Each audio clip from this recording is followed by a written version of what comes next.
Alo po fatu sa mo ilo mai moga le vanga o le fiafi aso iva o le masina lona se fulu le tu sanga lua filo super fa malo mafa tu lima le dei fiafi mata go fie ia ti o Samoa malau tapu inga malau mai moanga o le to am tali le proclame sports Talanoa ya pe yona masani ai foi mai lava le na so lulu tona ia tu ia le fo wata tu vai o nga tonu le mura di foi vayaso le lofa te tama o le lofa a puti o lo dato tapa o siri le langi ya lo to so fo man ia ma lo fo tapu ai la o fainga malanga yo e tamaiti mai Broncos ia Brisbane au se tal ia o to va i mai ia waru esere tama ma Brisbane ia aile o ave lava Brisbane matama ia fai lo ato le fu ato mato o va ia le tapu inga mau ana yo so mat to nei tu lo la tamali anga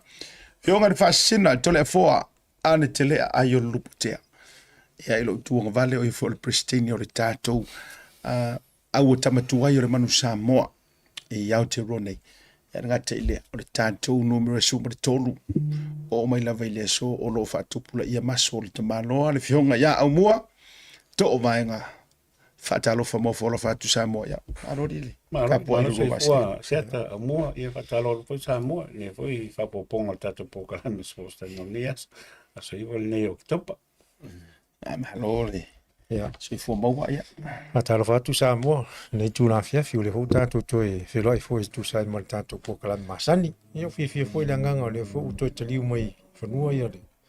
Venga malanga tam finta. Io e marole se fo mo siata me se fo Toleafoa. fingo fie le ase finga ka ia la fo me ngala e ngai me finga ka ri o ka ku a ola va ai tu fa solo Toleafoa o vai lo le fo i Veo che po fai a cosa o le pini. ia pe o ke roe paule te atu o ke lengo vai e ula fa penei o Netherlands O fa pe ke fa me o konga. ia ama koe o ke le anga ka yo Ia ko longa se ulo penga. Samoa ponga Ia ke longa nga uma kwa o maku ya lu o mo si. ia sa orto si mu mate masa o la so e wale langu ko mo le fu a ko nga bi fa Red Cross fu nga ia mana ia lo fa so lo ia fi fu ta tu e fe lo ma lo ta po e ma lo ta ma ma lo malanga mo. o le to a tele o tamati o i Brisbane so le lo o lo so me se ala sunga saunga sa ai ole ko ken tele o tamati ma io si Ai ko vai ka mi fo pe ko mai ko check la ko ya so. Kei te va Nei fa uma sa ngonga e o mai au tu va mai nei fa fine mala tu fan nau mana a porque depois que vai eu vou que eu su e a Ai ku sa le ya fo ninga mo. ai ka kala mai ka mai eu mai a eu lá tu lima ma ai vai ku pe ka mai fica mangu aku sei to ia to e ma por Asiata. Lang va pia io tu ngana ti o Too much. Aranga ile me ore ka mai apostrophe ngai bu ai mo le vi ngai po pe skai ia nala Ai se ai ngavi. a ma lo se la o lai mo moli mai lo fa anga tatou fans o afionga ma fera ma show tu fine Oh, alo yo Hasta. ia na o mai tau au mai la me alo ele se me alo fala mo me alo fa mo a pa wale tala ia lai fai mai alo fa tu mai alo fa ko ila kamo Manu ku nga ka ya we. io kai ro ai mai ka ia ma lo la no wa tele foi ese foi anga Brisbane to ia fa tu foi ngo karu America o kala ku fa pia ia ese foi tali malo America ale puka kala ku Queensland o ese foi il sky de Queensland la to matul ese fa fetai le tu o isi o mai sore pi me fa pengiro ka kingo pe ka ke rio ri mata mata to po la me ma ka mau po mara ka mau po ma se ka ma fa chinga o ngoia ro wa yo o lo uso po ma lo uso singa au pai e fa mai si e va dire uno o va costare ka ma no ele sa ua ba be sa pali Ingi mo. Ngono fa kau i la ma leo pepe yo. So le na mat ke lo la tala. Ia. Na uma na fai matu unga tala la mau me so nga vango. Wa fia ngo fo le tau le nga ngo fo. Ngo fa mai. Ia. O fio fili atu vatu. Wa le mama wa se vatu leo o fio nga le pule tisa. Tu ule tama wa man tu ele o malanga tu na ile au le au vatu. Ku ka mai nga le me nga ile camp le au. Ia. Ai a fio mai alo fio nga ko o manging. Sau ka ai filo me e fai community. Ai ka cerca mai le si le o que se va de mol. O musika. Pe sengi si. Ia. Ia. Ia. Ai io le ia. Ma te no nga ma ke ma Talanoa. Ia me si. Ma Talanoa la va. Ai ul ka u sa ol me nga ko ngo. To kele ka ka ve ko filo ai kan ka. Le va le pe ma. Io. Na. Na so. Sen ma ngai. Ole a fala tele sa fa apta ia Brisbane lu ngol por kala mer tu ia. Aso tai ono tatu tai miele o mi ai na ona fa pupu tu fa pea fa tai tele o le uto fa altia mel finga malanga. Ai mai li lu fam. Ya ama ka mai lo fio. Manu ia fa muni a seta. Ma pa wal me o ko pole. O se uso matu. E o mai na fiu ka e o mai ngi. Manga nga fiu ma fa ka lo o mai mo. Oi, Ale kongu le Kesa le po Kauro po ang me nga fai ka mo mai po ya. Ya. Ake ra ero mo pe kau male manga fakas. No fa nga fa vai. Nga fa manga fakas. Ya ka mo ho le nga ulo ke fa me ro wa. no No ko. Se le wo.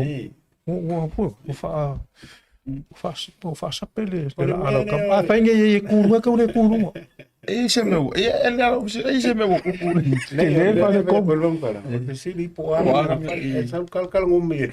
Ai, ole manguia. Ah, po nga lo so le ku le fa le kong. Ole la ki ka ro fisi sa. Ole ar ku nga wa ya. We are weekend. Ya lo pore tua. Il calor caue un kimu ma. Ma su. We are lo fa le tua. Sa ka vilia pi ai ki sa ma mai se vai mai o Brisbane. Fo ia. So. Ya, ele é uma irmita. Kam fai la ka la fai. Ka ye. Ya bo ki ro ngai fe ngai nga fu ya. E mo ko la ki nga inga. Ki nga inga ma. O la ngai. Ki nga inga ma. Ini yang ngai kamana. Ini yang ngai irmita kamana. Ole sa u ole o pi o fa pe ko.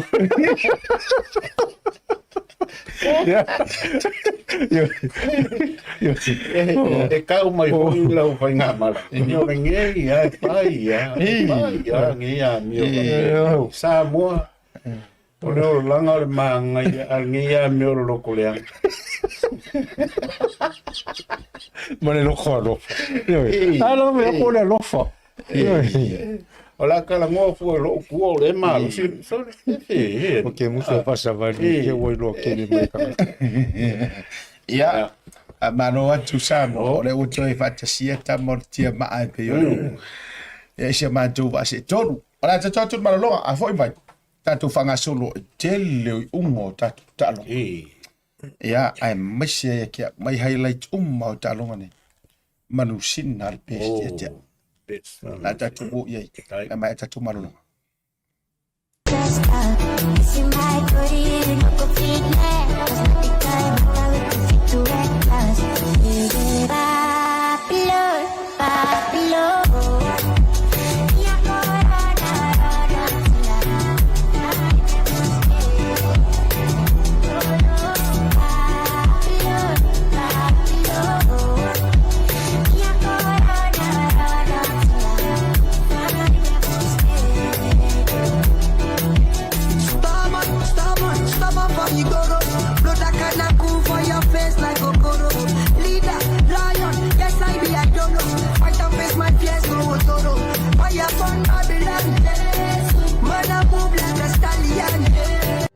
Queensland is to educate our people.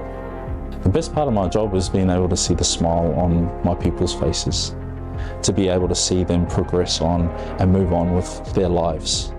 We have a saying in our firm that says, our job or our mission is to enrich the lives of every single one of our clients. And I believe that to be very true. the best part of my job is leaving our clients in a better position than before they met us.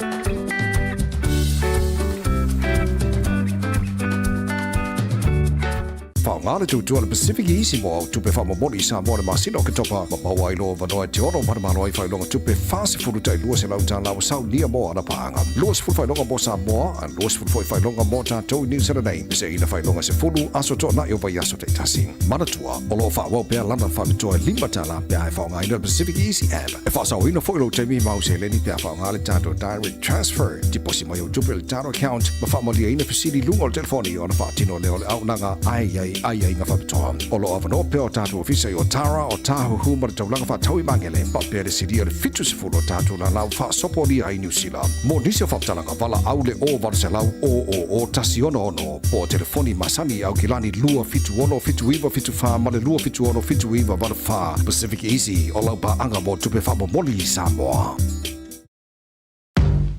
The Color Shop in Moatoga can brighten up every aspect of your life, from interior to exterior. You can change the look of any project you have, from auto to home, around the yard, and everywhere else. Bring color to life with our selection of the best paint. Come check us out, because we're more than just paint. We got bush knives and a whole lot more. We're the folks that will help you kick that drab right out. So come into the Color Shop in Moatoga. Call us on 25577 or 21527. Drop an email to cs.creston@gmail.com.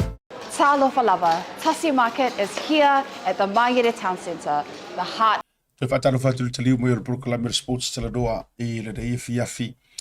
La tatou amata mai Aumua ma Toleafoa. Ea i le suenga champini po le Grand finale ale liki. Lea sa turi matai. E mo i lava sa o Australia, tapa to be honest. Langa sa ta alo mai lea so sa o la iei fuafuanga po i sa whea ngai. O te le imata live la na o highlight la na muli ane. Beita ina o tala na tawa vai tunga i le records le o fatuina le au le pen fas matula. O le aga se lua mai moanga, ma tamai lo finga roa Toleafoa. Ia, o le o tālonga mo kai o le level o i lunga le pale state of origin. Level 1 international, le sao o karo. Ia, au mo fo i e lua mo kai lava ka penga vo, la vo la ko lo uma. E ke le a fo i menga motivate au ia kai kos. Ia pe o le Panthers o lima finals ai kolu maro. Le lang kilo i le longa fa le o maro. Ia ai o le storm, ia mapon storm, ia o le au consistent la moringa number 1 po i competition ako. Ia o le au anga kele ngau. Man fa kabelinga le polo, man fa nganga la ko le strength fa. O le menga mo kwa ese yanga ia le afu ia platform sa. Le fa nganga ko making yo clear. Po ke alu ila ko polo ma me lu wai ia ma clear lenga nga ave ile polo e seki ko luanga. Ia nga i wai ia ma ngia ia kam fa. Fa so. Malo fakte Aumua. Ia, o stālonga matautia te toi mataina. O le amatanga le tālonga, malo si loso whai a le Stormers. Ia peitai. O le au lea le Penrith. E ese le, e ko ala vana touma, o le wha ngasolonga le kāronga. A pe o le, pe on tāua e Toleafoa, o ki mena ia ko lua, le combination la le, o luai ma clear. Lea langa makua i, o la va nga foile nga work le combination so le mkwa le no la va le opposition le a mise la va la le manga i o le fainga na ko score ia nga score ia le ale sa o kalo i la makanga ia maro silo so fa ia le ale stoma sa ai nga le foi pui Penrith ia pe o tulanga la na fo le manga i o le ko a foi i o le Penrith ia misi foi avongo foi ale stoma isi Mata ina le matatia. Po le ritoti le ua whaatuina le au pirifi. 5 finals. Fasamkini. Se whapea mai numero au kula. Hawai mama kula fore. Se whapea mai numero kula. Se me la fa pia. Nei, o se kai whapea ngā la i rimo kama i oi. Ia pa ke se sainga mo ka kingi. Ia, ole matatia. Au te whaaturo utala. Ole fifia ngoro. Le anga kusa o kamiki umartua sa Sole. Ko maki umai on foi. Sole. O Jerome Luai. To. O Brian To. O Isaac Tango. E mantua. Sala vea mai e fo i ma Crichton, Stephen Crichton. Ia mamoma se. Ma tua le e le latou lava wala reka karango i le vima final fa ia premier. Ko me kelo mo fo sa. Ia o mose ia sa wai masikama la wuri umana Samoa wala ngolo Stephen Crichton. Ia to te lea nei tamai ti Samoa na o mai ai umai le leka si mana ia le. Ia ai makaukia le fainga. O fa malo e yalo fa na o. Yalo fa na. Ele ngata fa. Au umana sa tau va. Yo ko tatu au nei le ni. Ia penga wele ma po sto bo ngai yalo sa. Mana io ai. Ia o tele fo Talanoa misi. Tele le misi o si tama o Nelson. Asofa Solomona. Ia o mea te tuku le talo o rua masangi ko inga me fa pe. O le kamba fu ile o luluki mai le faino ka kaunga ai to esa. Ia ai uio lea. Ia o ia wala nga ile mfa fu ina tatu faia na me marufanga. Ia.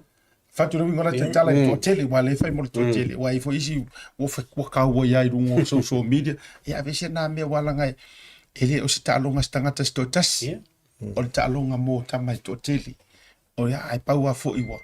Wa tele a mistake karisi a ia ua mana ia foi risi a o le ala o le ata pena mai ia me o le amatanga o tūlanga o le Liki International o tatou lea o le atangia mai o le ukako o rungai ia Engelangi ele la wari kako awari e se me ufaku ko ile ngo ma o no mo me se risi o tatou ele mo mai se risi o tatou salo si time nei vai aso por vas fobia o mai se risi o tatou Five time. Ia na tuatu e rungo lisi o au nei a kiwi New Zealand. La ur kiwi mo utou la matu le tolo la waina na tuatu la velungo. Tau te sila mai ai. Ia ina lisi fo aro le tatu tu no. Lisi selection surprise le ia nei o le au Australia kangaroo. O le tangi e veri ka ule isi kako au e ngari. Ia. Ma nei foi le o ko le vangoa o me lo ki fie ke le liki o ko le vangoa o ya ka me ki Samoa i ka alo to Samoa pe ka me konga yo pe me au pa pe la ma o li o la ko fe me la u sila e ku wa ya ko ke ia wa le o piki mai le hema ya skali ia le tatu hema le wa ia wa ave o firo ia ma lo fo ya Australia ia ma alo me tam fa na o to tua ia le fo sa uli silo le au le matonga mo le sila wa tonga le la ruanga ia le la faila tu talo ma Australia ia o tatou Samoa le o tatou lulunga le Northern Hemisphere tatou talo nga mara o ngelangi au le lava ele sa uli silo tatou au ia e fa mawina le tatou pokalame nei fiafi ele mo ma le silo tatou au just in case le te walu tatou pokalame ai muri mai mo mai o le situra o lo po le fa tali picking on tatou au se uma le state of origin la fa Samoa polu mo sa wa Nei, ona e mana e fo ia. Ona fo e fa wa lule te le lopo wa. O le sa mato wa lupi. A sa o lau tau mamati. O le no va ai le pristine o le tatou wa to Samoa i le dina le pora so to na Brisbane. Le to fa tane. Ia, ele mawala langa mantono MC ia te titulu wa lava e sisilatu ia ai pe ele mo se taimi. Ia au anga ulola le ngora te tala ia tati tautu fisilia ia pa uyo le e mana ia no fina ngalo le ole il tulango le state fortune ole fa ka state fortune sa Samoa io o au ho ia ali i mata mana ia ola e fanga solo taimi nei tem salo pe o tai uma pe tem salo po le sina tulanga po na fa kat kali pe ke u mo mai ngai ka mai ki ole mai Samoa tulanga pena ia ke au ia ke ro ia wa fa pe nei pe le skenge Ia longa winga ia la ku yo ringo mo final pen with ma. Ke lo ma sorry yo la piki me. Ar manga ia foi ser for tsinga sa mo ngai fai la makango liki sa mo pa. Yo ke lo ia ai longa ia yang kam ki ya. Ia wa foi tu vai tu ele ani ni lo ku se piki ma ia. Awa tatou atu la level se tatou wa me i mai tatou mo i tau whainga manusina. Tatou mai la ele anda 18 le na mranga mai. Mai sika koma paki mo ka manusina. Kai Ramsey coach. Kai Ramsey. Congratulations. Ile manusina for making le latu wa no mo le pol la. Le la fa se furu mo le lima ile se furu mo le fitu. Ale au fiti. Emma tautia so. Uma le talonga le na mo le no te mata. E o Italia. O le winga na fatula tala le handling e kama i ka i o polo. Le aise polo pa u. O te le mistake of it. O le fampo so o ya me foi pu e ko ke ngeso. Ta te vai a kunga ngai fau pu e piki ko nga a pe o. Kalonga foi il manga i ko kalonga nga malo foi au i Samoa. Nga malo le o solen ai.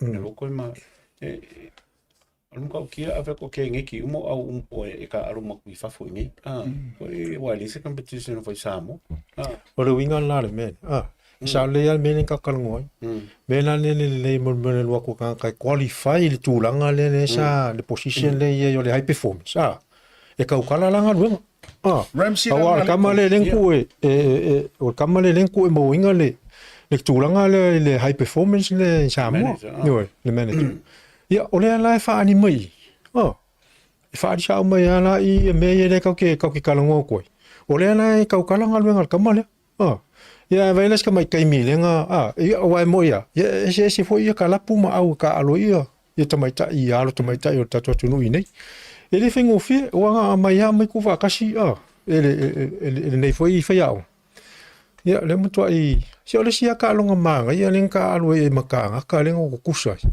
ai anga overle vai ko ia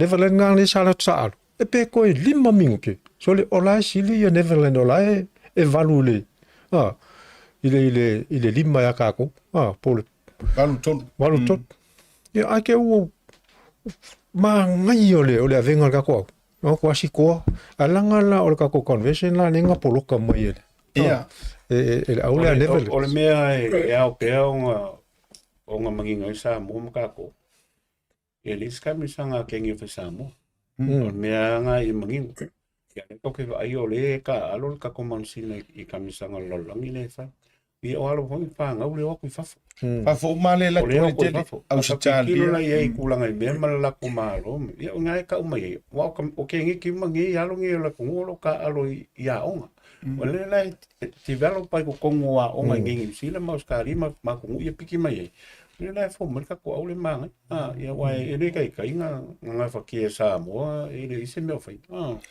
ma si me ka kalanga do tau tele la pe ona sa no fo ia rofi ia congratulations tatou mo sina wa tu paile fa ia talo mo nei ia al to tasila talo ngam le au Americaska ia a ola wa confirm tatou oi si me ma ko fo ia fa kai le fionga ia fa musanga a por perli wa ia le sa presenting ia chesi kengi a ka penga lokalo malo epi ia malo o nisina o tonga o le tu va ia tu fo ia I tulanga fo ia na te vai to te malo por Berlin ia o iungana na tauto mai nei tatou wa talonga ia ole amato faʻasoa nga ile under 18 ile taimo le tatou faʻasoa tele mai ia I lungo le tatou programe ai le mana tula tatou tu malolonga te fa wo program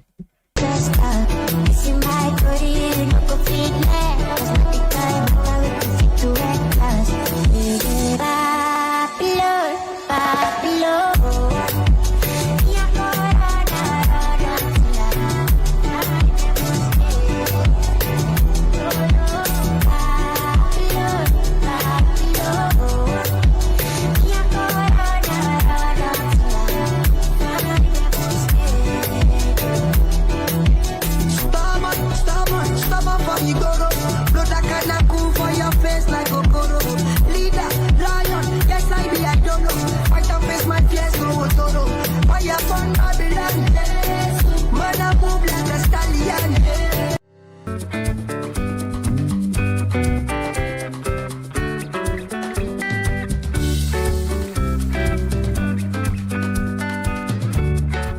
Ngāle tu tuala PacificEzy mo tupe whamamori Samoa le masino ke topa Hawaii lo vanoa te ono paramano ai whailonga tupe whase furu tai lua se lau tālawa sau nia mo ana paanga. Lua se furu whailonga mo Samoa, an lua se furu whailonga mo tātou New Zealand. Se ina whailonga se furu aso tō na iwa yaso te tasi. Manatua, o lo whawau pēr lana whamitoa lima tala pēr ai whaonga ina PacificEzy app. E whasau ina whailo te mi mau se leni pēr whaonga le tātou direct transfer. Tiposi mai o tupe le tātou account, ma whamolia ina pesiri lunga o telefoni o na whaatino leo le au nanga ai nga whapitoa. O lo avano peo tātou ofisa i o Tara o tāhu huma le taulanga whatau i mangele pa pere siria le fitu se fulo tātou la lau whaasopori ai New Zealand. Mo nisi o whaptalanga wala au le o wala se lau o tasi ono po telefoni masani au kilani lua fitu ono fitu iwa fitu wha ma le lua fitu ono fitu iwa wala wha PacificEzy o lau pa anga mo tupe whamomoli Samoa. The Color Shop in Moatoga can brighten up every aspect of your life, from interior to exterior. You can change the look of any project you have, from auto to home, around the yard, and everywhere else. Bring color to life with our selection of the best paint. Come check us out, because we're more than just paint. We got bush knives and a whole lot more. We're the folks that will help you kick that drab right out. So come into the Color Shop in Moatoga. Call us on 25577 or 21527. Drop an email to cs.creston@gmail.com. Talofa lover, Tasi Market is here at the Maigere Town Centre, the heart of... Whaatalofa turi taliu mai o le tātou wa sports tara noi malolonga o le de viafi. Ai taunu umai loa, ai mawai loa ma le tātou lisi o le tātou au. Ia, a le toa Samoa. Ia, pe ona whaaturi te imu o whano e o le te mina ele i mo mai le tātou lisi. A le la whaftai o le umo le tātou lisi.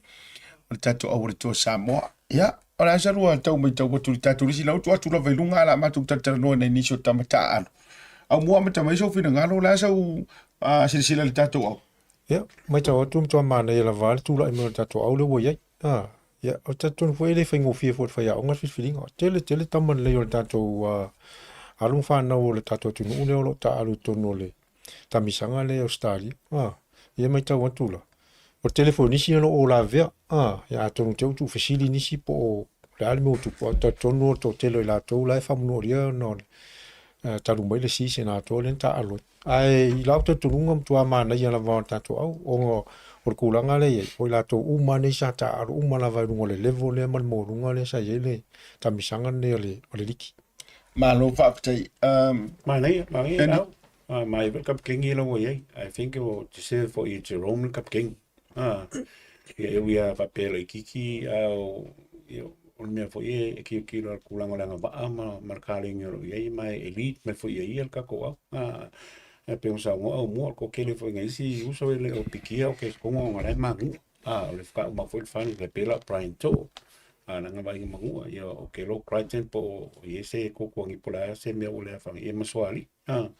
Piola ko ia me se foi falong le sto e wanga sa o longa hamstring ia i mako kela ngai si alo foi ero pikia kwa manga ia ko Lisi o tātou au le toa Samoa le o whailo mai Anthony Milford mai Dolphins Blaze Sewala Talani mai le au le Eagles Dane Mariner mai le au Broncos. Ia tātou wingi Francis Molo mai le au le Dragons.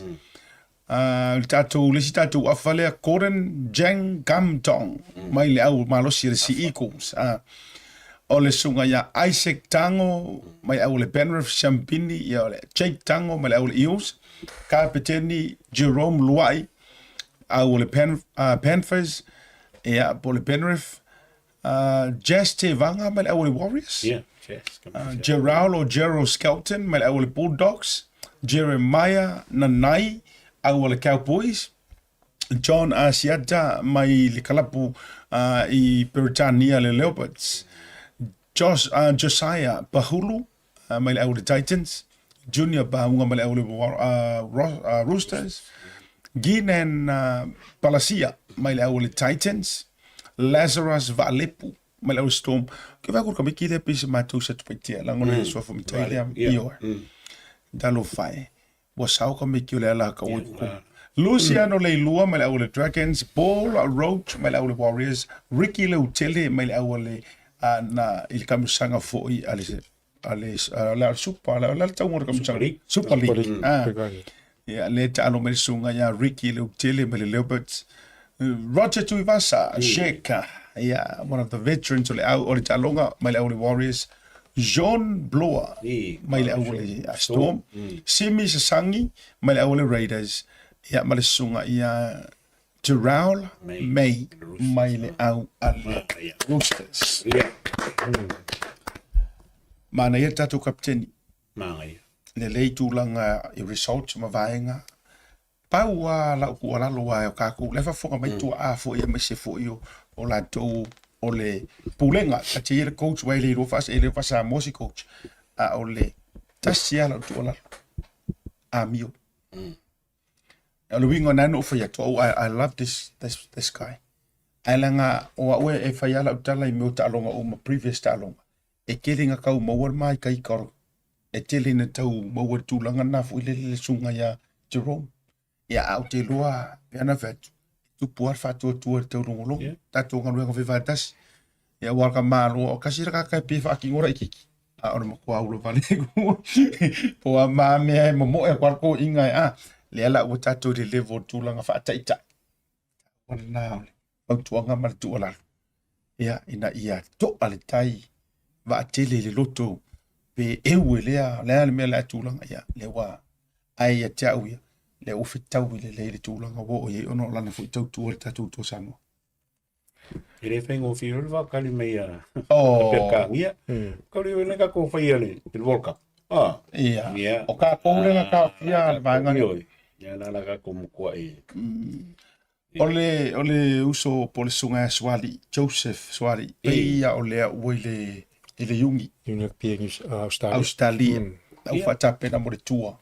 Ale au tele ale wallabies. Mahuia foi le tau whainga le whaiaro le tino. Sia alo kulanga me wanga ia. Ole ata tau o mai. O lea e tatie luma I le tūlanga o le agenda foi lele ma le whaalau ilo o le tusi me le laka pi Samoa. O le whaalau ilo ino nisi o awanoa e tau wala mai le saili ngā I le whonotanga foi lea la tau o lea. O le afori te ungola le AGM. Mai uni la kapi ese tono Samoa. Ia o le la ia vanoa ia pe no ve male man tofo AGM le su mai lo ma members o le board. Solusu palu no ve mai ngai. Solusu me valu le ia. Solusu me valu. Fa ia la le annual meeting le e ta o le AGM. Annual General Meeting of Lakapi Samoa will be held Thursday. Aso tofi aso rusu mervalu November ile tau le lima ile afiafi. No fuanga HPU building Tautuana I mato. O mata upu e alfiai. Alisa we male welcome male apologies. Ya. Al uma matulang aila vacancies ya I. Le ta pena I morfontanga le fasauni. O le elected member e to Tasi mai savai. Sub-unions.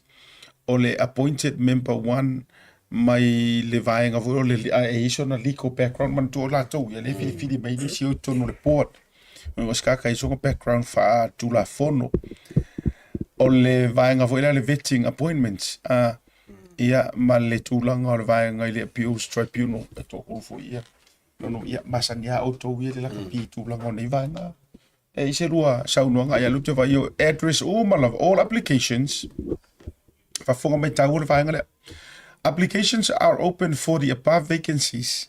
Please submit applications letter with current CV, copies of qualifications, and 2 supporting letters from any affiliated unions.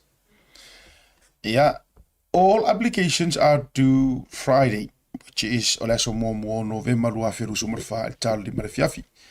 I address my forward applications to the chairman, board of directors, Lakapi Samoa, tuana imatu. Leu tu inatu lunga tatu tusile. Ya, more seal fia. Wama wali skako si, o wali maskako HPU manager. Ei loi po mo pe. O inga sangi me la lo mea. O te fono. Oh, sorry. Mane whaarolo lava saori le o au i lalo lau. Mane whaarolo lava pasi malo Iona acting CEO. Oi, tiro stau sir fia le sia tamari. Nie, kere. Okay, pisi ka vai ka ila ko whaaro vai tu lingoa. Ia masal. O te ro pasi malo su pisi matai. O Iona o Yvonne. Wai isi sa pe lango ngo fa pe YON Iona tiel. Ti plan mo le sengi me fa ma vai ngol CEO. Ma ka wo sengi me la no. I kulanga fo i me fa pe me se le ATM. Ya ngo fa sala lau fe yo. Ya sa fu ya ora fe ngo me I wala nga mo ya le su ya ma fa sala lau ya la ya. Por mea o rau fa ma vai o fora fa nga le. Yeah. Yo kem sa nga o sui le acting a sa ka o sui le ka o sa ngi si o fo lo ye. Ya, o was so sia. Te kai foi, mai ka ua mea ka pengi wai. A ka fai ka ua pasi a ka ua ngi me pla mo sengi mai le a Ya no winga la. E o te fa nga ina nga ia. No winga ai o tu langa na wala nga no winga I wo eva fa ma vai nga le a Vincent. Ah, me na fa ko. Sengi no si e o fo le ma ko. Ya la ka ke vai foi runga le me o le sa o runga I le me le o nga ka ngai.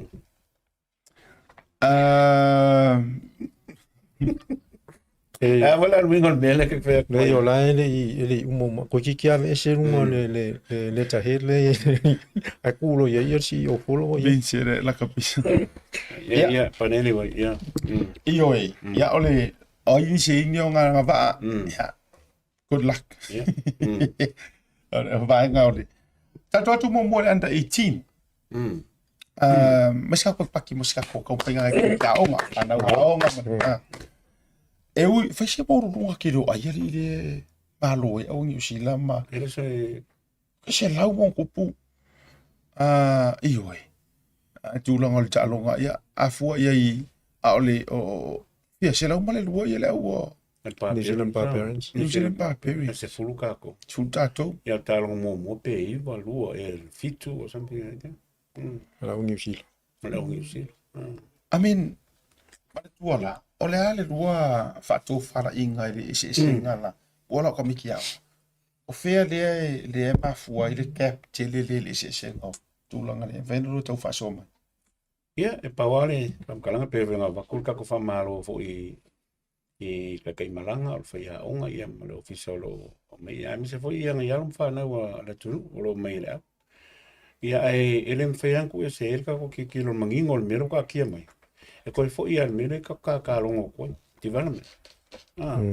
Ya kwa expose mai ya I kulanga ya anang fa ko development longo nga ka mai ele o le lei fingo o la kapisa mo I kongoa onga meo e ko e fo ina ka langoa ngai mansina a ka ki kilo la o mansina ko ka langoa o kilo o alam fa na ko fa Development ang New Zealand Australia le pengifique manguia a wang fa pe ku ful a unga samo ya ka ki kilo fo ko fo ngome ya pe o la bia nga fa popo ko la o fa mkalanga pa wala me fengo fisa mo ka ko famakala mele o ka umea I se lau male lua se fulu ai ia o kulanga ngala ka pisa mo Aumua na so finanga Ye monia ele fa pe foi fa tawa vale fo si le ila to lo fa pe na ona ta ia ma ngalu lu tonu la uni ta to arum fa na wa e se ta o le level le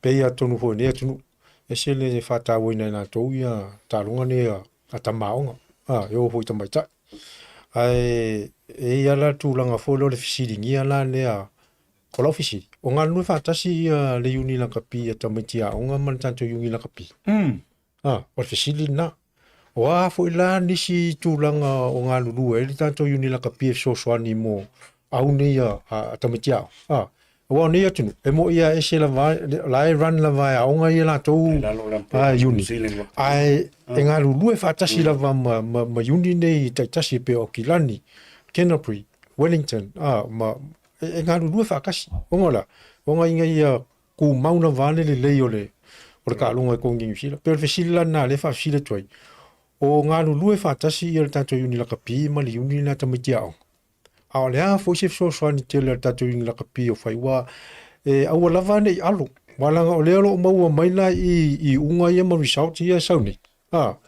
le tūlanga peila o na saunoa ia Toleafoa i le aula ia tamaitai ia le ia o le whakawhiwhiringa ia le aula tamaitai ia tu fatas sika mai kai ia le waku o lai onga o lai le mai le develop mai a onga ka lapu po o foi lai lunga i au ia reps ia pe o le sina tūlanga le whale tonu ia au ia tātou tamitia onga o ngai le yengi au ni a folia ni tournament foi e reps foi e peio au e fai tu malo wa nge o kilang e mo mai lo le si se na kamiki au la wo ye le si kamisanga le fa kali mai o provincial ia o reps ia au under 18 under 20 tu no pena ta au tele ia tunu nei o fa sili na ia tato o ye se level fa pena tato ta pena ngol ka pia ka ko sam e pe o tulanga la na le taute ele tio foi la sisi e na to foi a fisi tele na ya o nga lu fa tasi o ye se so ni tatu ni la kapif i au ni tami chao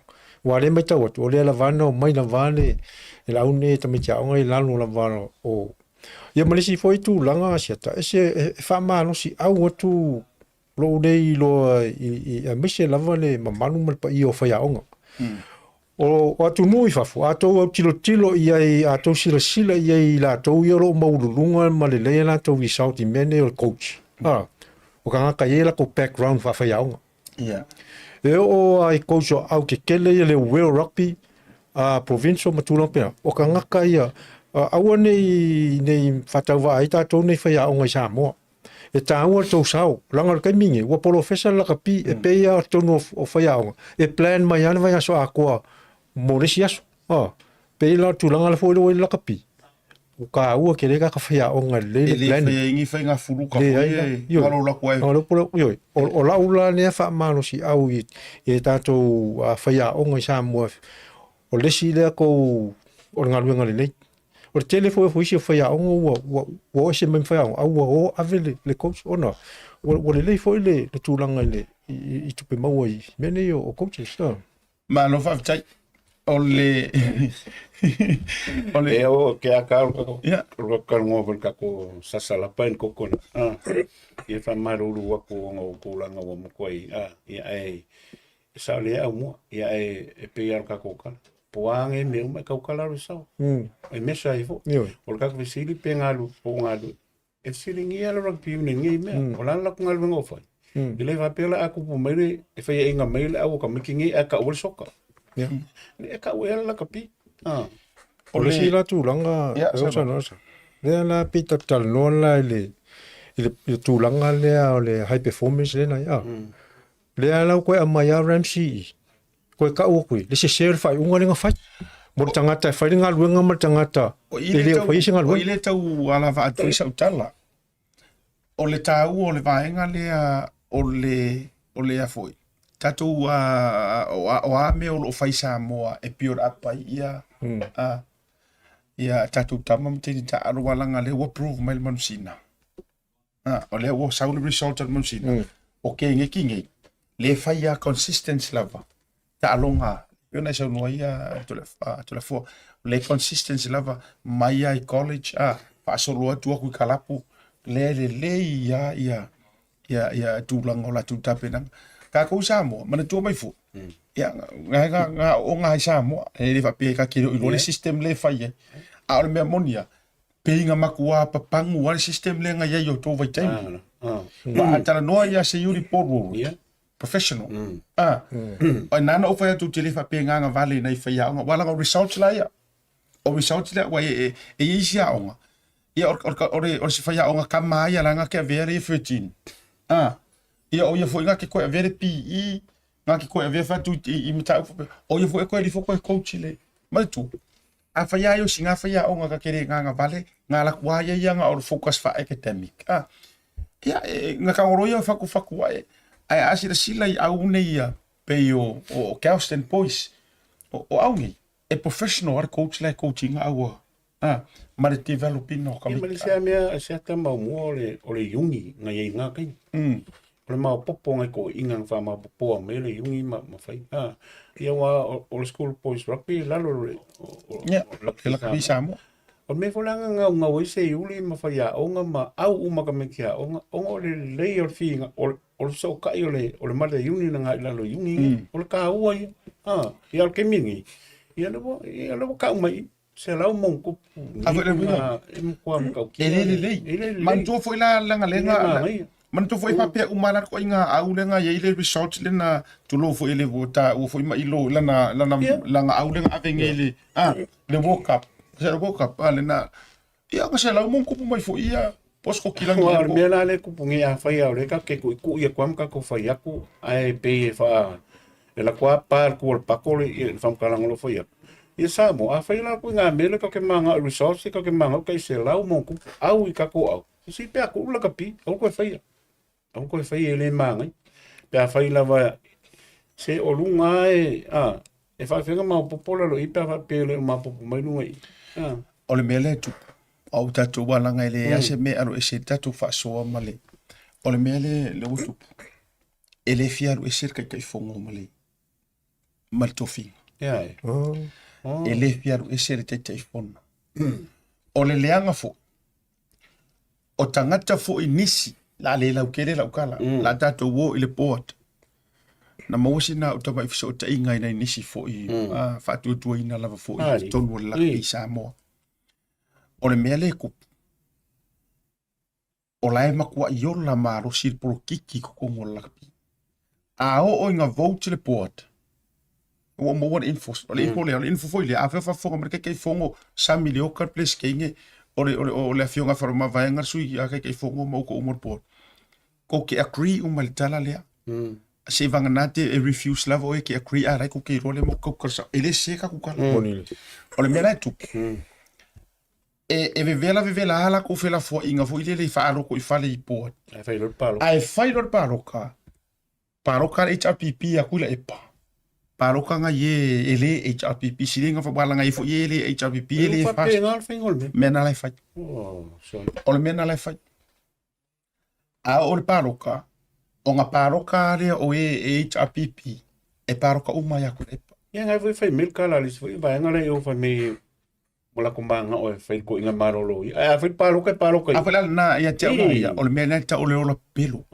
sorry ia langa wo ia fa mo ngana e ia te mi fautu ai e fauku ai isi o le port e ia te mi fautu ai au meu ke akai e fauku ai sport kiki kongo e lau te fautu ai na e tu le pa e pa mali ia e fase ese e kasi kala kula e pa ile rusi ele rusi foi le se me la laina au fisiri la ai ho olo inga fer parok ora wadi ia le kele inga fauku inga kula e papele ka faso ku ala paroka e ko paroka ia la me nga se tama mo por kiki fa mau ma vai la Samoa le mele mo fa mau ni o le fisili la seta o le we sa no nai la fa mau le fa pe am sa no mai le tai fon ele fierus o la to no ale mele na le fierus la mga ngo foi on mel salo ai ye se fa bang yang o ya le mo nga e fele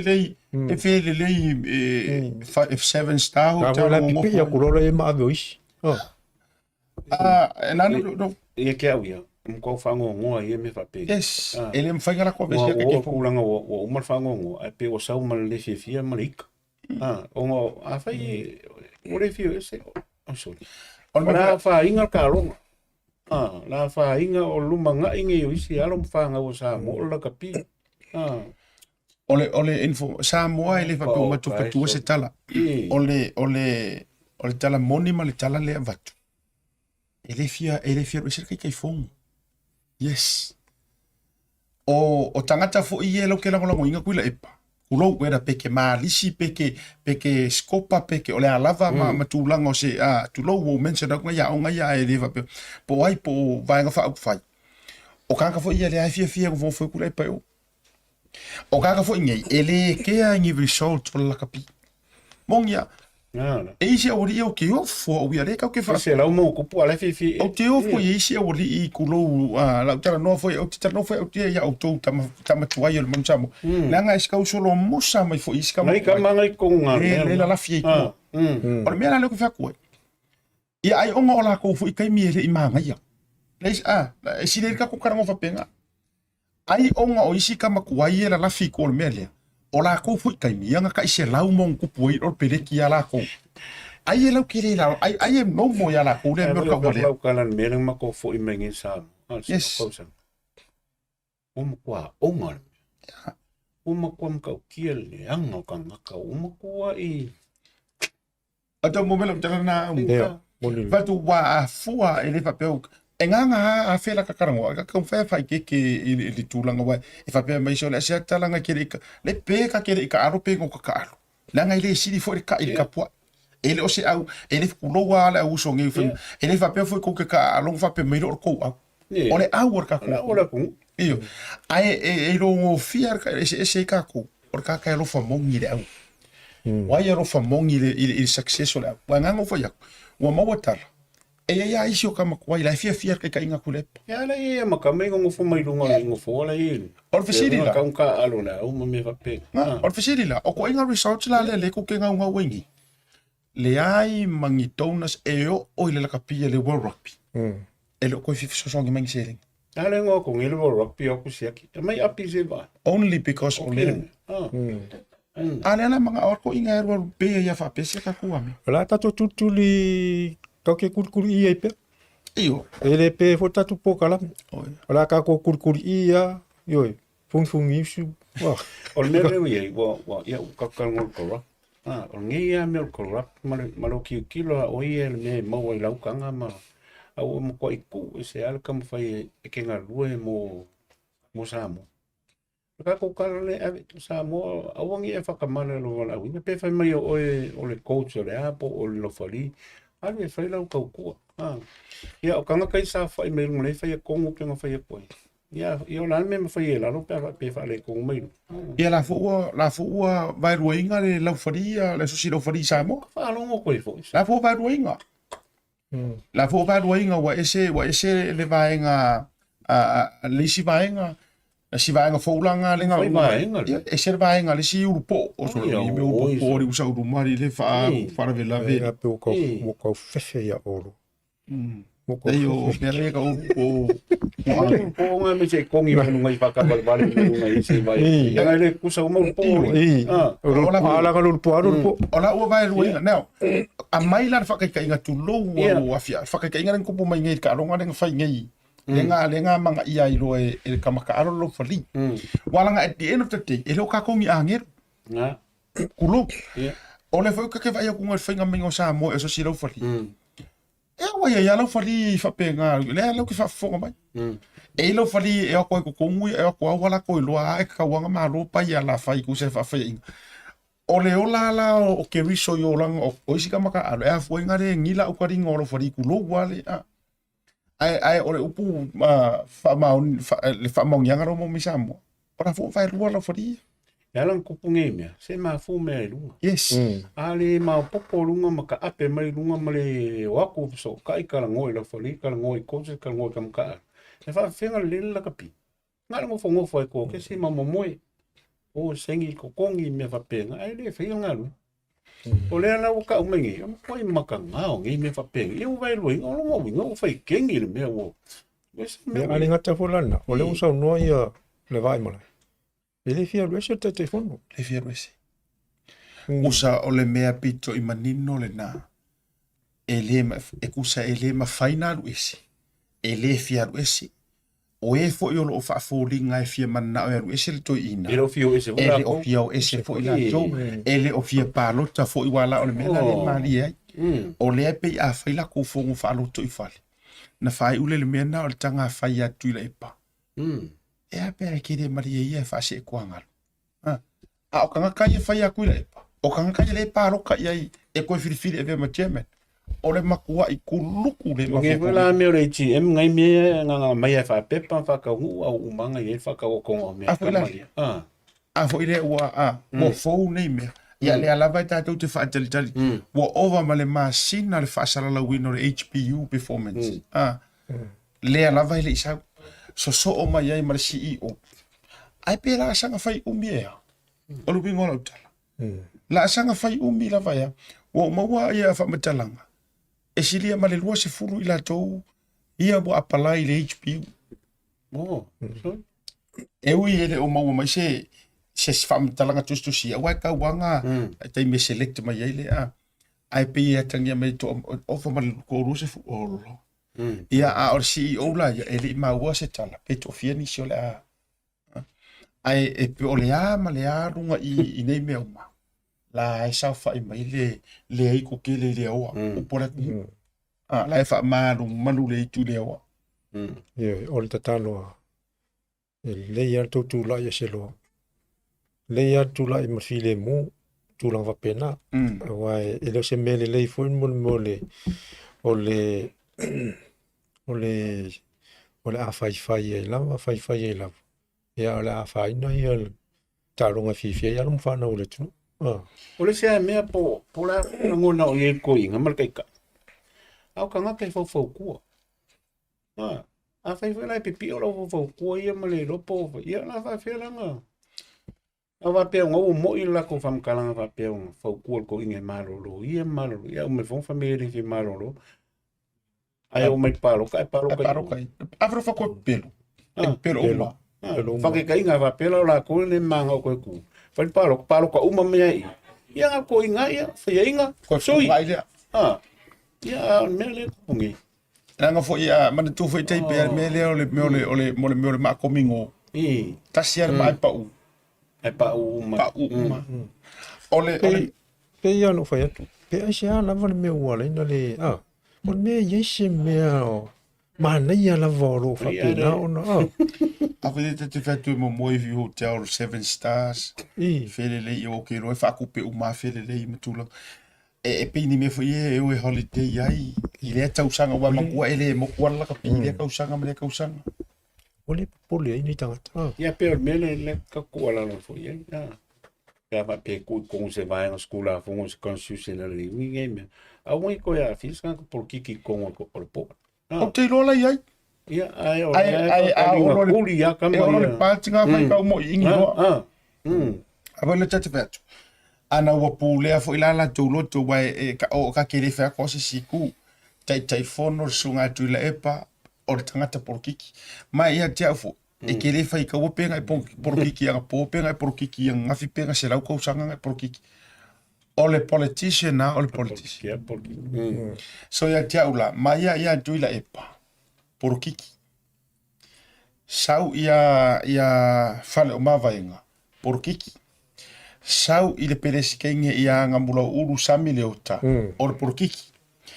Sau ia lea anga posingi ole por kiki. Sau ia wa leutu vai tu. Lea ka amilo mai ma Matthew le misio. Ina malanga le italpipi so ku perenga malanga ngai tulo. Mana tuala. Ia ka ik. Ka po. A foi le ala ila no fa tua man tu ola lua le lo ia le tonu. La vea George la tu la vea. Ele ma fainga ko le poinga. Ku sa pe fa pe mai tulo o Brenda mala tu ola uolo ia ale fast. That's professional. Yeah. Ai levo usau ngai mer fast le fa le ai ma se malanga mai o le lo ia nga. Fatu pe atato wo me ata wa. Ku ranga le. Are lo ke va ku le va mai ia. Eva mai ia me e fai ale. Ku sa lai affiliate. Ya le ilo le misio. Lo winga na le no te fa. E fika mai la Toleafoa ma Aumua. La ko la ku la ulisi. Kuila epa, Samileoka, Lea anga, Matthew le misio, Pale o mavai. Pia ka ngaka ie, ongo ka ngaka ie le pu le la kapi e runga. O por kiki. Arwa ko ai lo maka ngaka fo ie e la ngongo fo mai nga waku fo ingo fo ko kasima me uma aku fo e por kiki fo. Ke kere lo ie waka mo bo ai fo fa kala. E bo tu mai aku le. Ioi.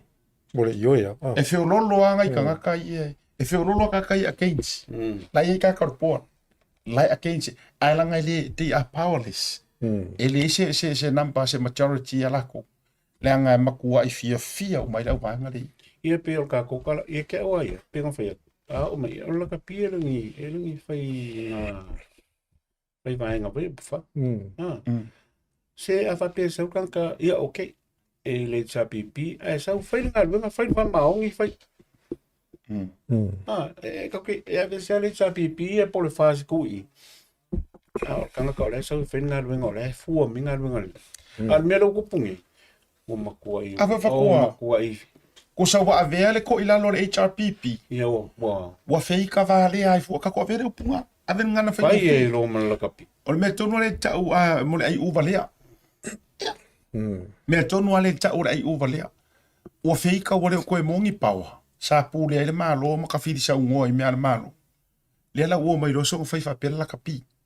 Na ma wala va no o te fisili a falo ma vaenga wala nga wa wele a lo tala no te le na foi tau a na ofisiri ngia sa o a falo ma vaenga I le mafilo inga Digicel ele mele no ia ni Brisbane sa ofisiri sa o la vai le sa unoanga le fionga nga no le mana root of moors le sa ta o no te program lang no ka program o le pa pen kar ngoia le pa pe mena no o manga kulia ai ro tu ofisiri lo se me so fina ngalo ele o nungas por kalame al ma tarona mo wol ma aku e fo ye ngamo mo wingar ma ka mai so fin ngalo lo fio ngale a fai pule e sa or so nganga ngal man root of moors e sa o e ko ke le ro se me le fo ngol por ma me o ma a o kuli io e mai faro ma va a nga fo ile na ne pa ku io e mai faro ma va la sa o ia root of moors tu lo le fio ngal man ele ai la ke lau ki le se la tou ai sa fua le fonkanga e ala melen ka ko ngoma ia e ru ko fu ngo sa fua le fonka ai peka o ke ile ru ko ngal man ya la fa la tu man tu la fa la tou mediations ma tu lang pen mane tu lang le wa to afia muni le tu lang uma ia le tatu ho ya de na o foi va sa mana ia le sei la musua sau ia mulianga fata prime lima o le mea foi tas ia una na to yo wa tauna wa kaulonga makwa I avela vai se ile famsinonga tulanga le ile tulanga le pe fa fonga mai foi la ia uso nei wa taulona na matua ave tulafono ia keise sia ua e fa pena foi le tulanga le keise le mulianga ele ia se fono se por na fai ia ai pena le tolu ato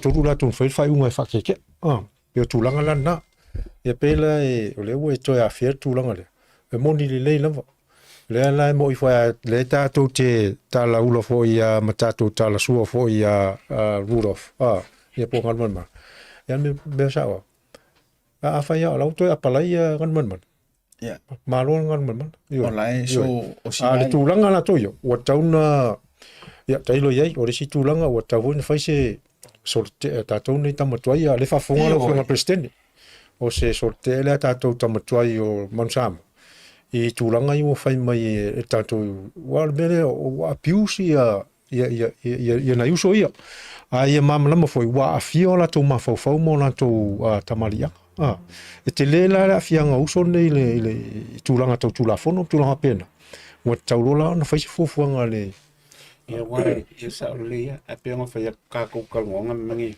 e fo ia le po e fo ia ko kongu o ia la ko le ia lo ka ko ia ni e le fios on mena lo va ia ni la kolme papi lo mai kengi le fa nga aku ia la kapi e kau tai le merenga fa inga mai le palo kam te sa le na tonu Aumua mai por kiki le o eu que le manga fa kalango va por kiki le ka pia ko vai ngi kwa maka o kia le meso fa ia to le fo mai le points le lenga e si fa mai te fa mai ia o kironga le ya kanga kangi HRPP ai kele ngo mai kia u iluma fo ile le pi fa foringa mai e o la tu tala ia fa mai si manga ye ku faʻasoa e ile manu ma le melo wo ia ma e wole le kom foi fa por kikia ola psiri la e fa fe fenga le ka kole ya fer mele or por kiki la ia ki kula e por kiki O iu e kera lang o whaasanga nei tangata o whaksuri. E sawa iau kala. E mangongi kurau ke whaisa o iau. O te matu e sawa iau tala. E la whawe whenga mako le a kou manganga o e whaile me ka o le real talk ma le hard talk. E la o porkiki le e mea. O porkiki le o whapea. O mumusu ka ia tunu o lalangi. E o i kam whangau. Au o loa ma milio ngea sa mo i kongo ka aronga. Lei me siso koe trustinga ia o kou porkiki i kongi. Oni lei. Ia wena mawhiro ta inga voi maleuso ia tolu maana video whaniko. Ia sata no mai fo luso. Ke lingi se e message au foile ia ngai e voi ala lafi tu foile. Anga ke lo le leila. Wala porkiki ma. Ia mawhai aku ia ngai e ia nga komegi ia manga. A whakoelio. Anga wa e laka mai. Ia wakwa e afu.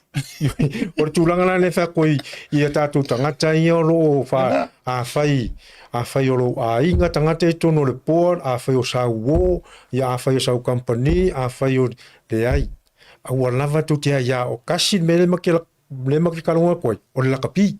Ai mako kere o kalonga kufua, o oenga le iloa ma a ngala e o soso mai. Le ai, le le ia ro whame me ia, ia ngā sao idio. Anga e laka mai. Me kongo ai koe wako rei ko laro. Ia, whawhai nganga ngā mō mei, whamkalanga ma. Uro whira ingo whamamai ngā tiki, leo so fo. Ai, ia kiau i, o kal kongo lai, nei mai mō mei, i tui koe inga. Ia. A whai kore me whai e o kore le pōranga. Ia, o kou kare whai whapea ko fiu ko ke whai. Ai, longa isi si o kongo whai sa o ko inga. Lea la wakula o whamakalanga, lea la kualalo, lea malmako kualalo sports Talanoa i lau fionga tulepa. Oi whi o kamaa, lewa whinka ko mafuka. I elo whamai mai malia mai. Whase kua ngā. E ku maila ka pi. E o fo ia o ko uma ia le.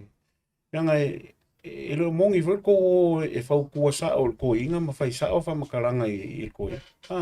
So ko inga o maku o la me ko ke ko va o nga fu la ngo fu long finga ai o le ko fo ko e sui ai foi ma ko ma ia o wa fam kalanga fa me ko fiu e fa ia ma me o mai fa pa loka ia o ko le solo mo ia ave kala sa o ko la sa o ko inga a crepa kal ko ia ke o e fu kama so le va ka ko ma sangi ma ko la ngai me o mala ai kal ko fo ia o ska ke nga fo i me le me se volka longa ngi la kapia ma fuanga foi lenga ku lai me le fia ka usanga o e kai fong nela ia ko ngula o finga lo le ku me ka kia ku nga ia mali mai a fa se ku ngal ku mai la kapi i o ko ke la fo ia lo fa nga o Samoa eu ia ma ko ngi ko ma ko li mai kam foi ka ku kalo ka ko la kapi Alo fa te no de tu te o to e le sita tu tala o to e fo i mai ma to e tali o mai ia le fionga va vasa mana ia po va vasa se la mopsu misiona ai ia ro to e fo i mai ia ma won ma faʻasoa i le mala vale le aso sa wal wat ia tate no fo ma ro talo to ma to le usona o fai e fo i vanga le ronga i o inga le mai lona loto ato sa ia i tapena e fa mo tu sa mo e le ngata uma mai le coach alu la tulanga e o atu tonu ia o na o se foi fa e ta le o no o ye tu tonu o na ia va ia ele ururi pako ele ururi pako o sa masama a sa marki ngor ka usa un yoki on melna la o ye ta to you tu loa la tuna ia malona loto ato mana plan lo fa ku va vasa mai ia o te le loia i sunga ia va vasa pe ona nau fa i lor va nga lia ai ona na matano o la o ia i si ona va no i tulango le mona Pacifica mai ia ia afta i le tu fa le to no mai si tu ai ko yo le me monia na to i le na tia o au wana le fa maoni ma au wana tamu fai le piti ai ia ngā luenga ma Tautuana si uso. O le tala me le li isi avano. Le ua saunoa ia le whionga Toleafoa ma Tualafoa. Ia ona o ia talo ia inga uo mai nā tau e olo o nā talanta mo fia ia nā tau tono le pōr. E wha manunu atu. A whai o lasi kou wha ia ele mwhai anku uan mea sa a taun whai. Po le ano le fia mai. Ya, solo taringa. Ioi, a paule mea. So ese malaka pi, tu umalaka pi, o le ma tu te Talanoa ai. Ioi, ma ko kele o kalangoa kulau. A ua le so mai tonu. Ioi, o mai, e mea nga ai e pi. Ai, so ese, o le ala va ma ko ke kalangoa aku. Ina ia o le alofa moni. Nanga o le talonga e tua i te leo alo ma whanau leo lo tupu ai ma whai mai. I le lumana ia me se vuse manui o le tatou tunu. Tau lunga tatou sports no. Ne vanga fiafi. Ia, tau si au rumu tafo lau le tatou wa ele tau te le vai ai tu pia, tu pia. Ia, ai ono le fiafi le tatou wa prokalame. Ia, alo fatele atu Samoa. Tatou fatou famo le fiafi. Taula sionga le tua mo wai mga kule. Ia,